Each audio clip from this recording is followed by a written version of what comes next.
इतने महंगे महंगे जानवर तैयार किए जा रहे हैं और अल्टीमेटली लोग उसको खरीद रहे हैं।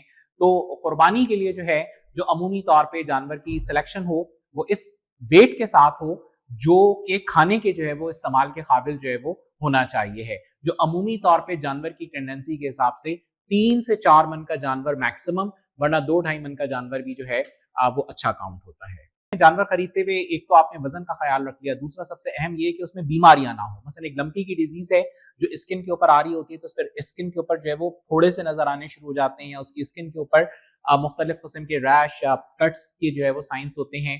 तो लंपी का जानवर जो है वो नहीं होना चाहिए। इसी तरह से जानवरों में एक और माउथ एंड फुट डिजीज, यानी कि उसके पांवों के अंदर एक जो है वो कीड़े से आना शुरू हो जाते हैं। तो जानवर को आप ये देख लें कि वो चलने में अपनी चाल में ठीक हो। जिस वक्त आप खरीद रहे हो तो चलते हुए जानवर की आप चाल को देखें, पता चल जाता है कि जानवर एक्टिव है, चलने में बिल्कुल ठीक है।